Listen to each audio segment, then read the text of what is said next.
Who is the unbiased journalist? Who's the one that we trust for information? It used to be the New York Times. The New York Times used to be like brutally honest about basically everything. And now you read something in the New York Times like we did when you go, oh, it's the New York Times though. Yeah. Like that's a weird shift that's happened in the last 10 years. Like less. Yeah, but right? I mean, it's definitely been like exposed in the last 10 years. But I think that truthfully, I think it's kind of a silver lining that at least people are starting to be aware of that. People are starting to go like, okay, I know that these institutions are not to be trusted. Because truthfully speaking, they got, it's like I was saying to you before we started, where it's like for all the shit that people give Alex Jones, he got all of the biggest stories right over the last 20 years. Yeah. And I'm not saying he didn't get anything wrong, but really, really big things like should we go to war in Iraq? Yeah. Should we bail out bankers? Should all of this? He called these as lies and corruption right away.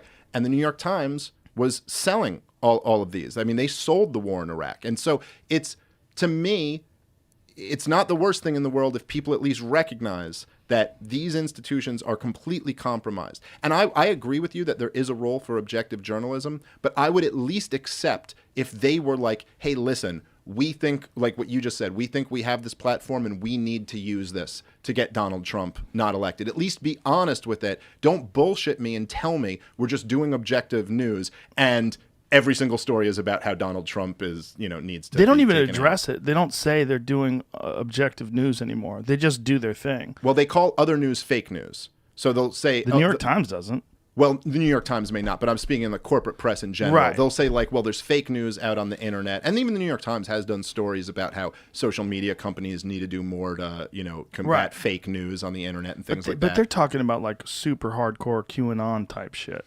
Aren't they? Well, kind of. I mean, it starts with that, and then they'll use that as an example, but then usually they also go to other things. Like, look, this New York Post story about Hunter Biden's laptop was called fake news from the day it came out, to the point that not only would all of the corporate press not report on it, but that social media companies were banning the link, and Twitter froze the New York Post's Twitter account. One of the CNN journalists on Twitter called it Russian disinformation. Yes, there's a bunch of people called it Russian disinformation. I wonder if it was Russian disinformation, the photo of the girl giving him a foot job.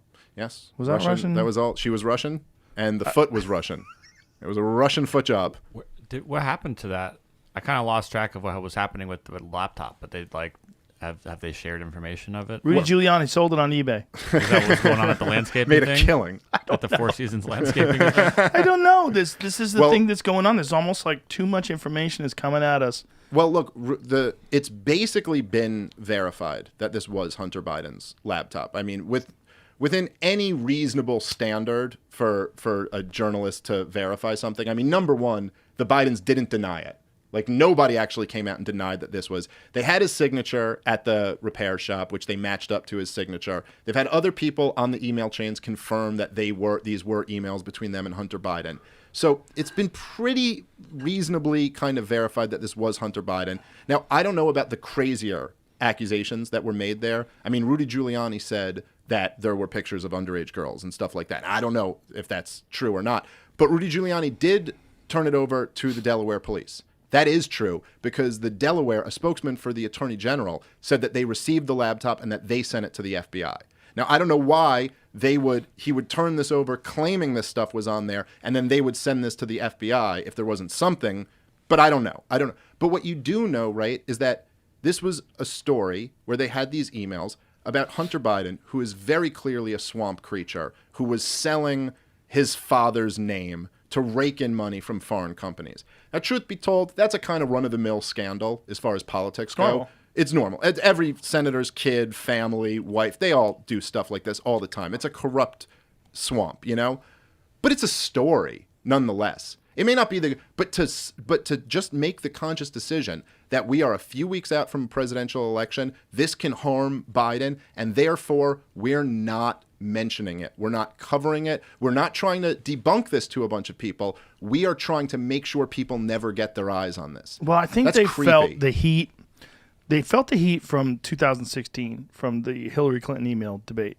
Whether or not she should have deleted those emails, and that the fact that Comey then opens up the investigation again in the middle of the campaign, and that was basically what even though she won the popular vote, a lot of people felt like that was that was a bad move. Yeah. And so this year they said, we're going to do everything we can to get rid of Donald Trump. Again, they become activists instead of just journalists. Yeah. And it's tricky. Well, that's 100% what happened. I mean, they felt in a way that they were responsible for Donald Trump winning. Ex-Hunter Biden associates records don't show proof of Biden business relationship amid unanswered questions.